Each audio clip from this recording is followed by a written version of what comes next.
ధన్యవాదాలు అధ్యక్ష.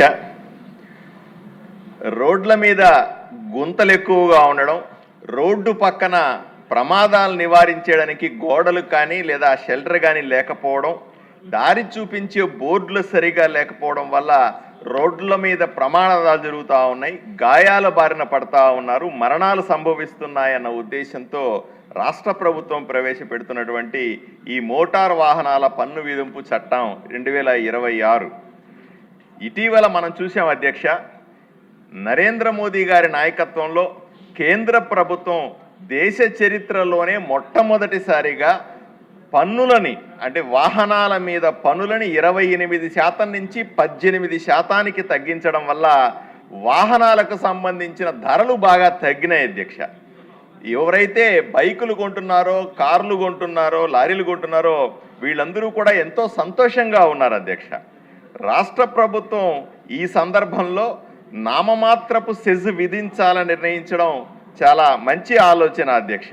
రిజిస్ట్రేషన్ సమయంలో లైఫ్ ట్యాక్స్ కట్టే సందర్భంలో ఈ సెజ్ని 10% విధించాలని నిర్ణయం తీసుకుంది అధ్యక్ష.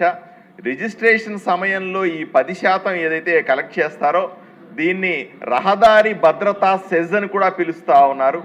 రోడ్లను రిపేర్ చేయడానికి, దెబ్బతిన్న రోడ్ల మీద భద్రతా చర్యలు చేపట్టడానికి, ప్రమాదాలను నివారించే చర్యలు చేపట్టడానికి, మరణాలు నివారించడానికి మౌలిక సదుపాయాలను ఏర్పాటు చేయడానికి మాత్రమే దీన్ని వాడాల్సిన అవసరం ఉంది. రాష్ట్ర వ్యాప్తంగా నెలకు రిజిస్ట్రేషన్ అయ్యేటువంటి 73 వాహనాలు, సంవత్సరానికి 8,70,000 రిజిస్ట్రేషన్లో నుంచి దీని ద్వారా రాష్ట్ర ప్రభుత్వానికి నెలకు 22,50,00,000, సంవత్సరానికి 270 కోట్ల అదనపు ఆదాయం వస్తుంది.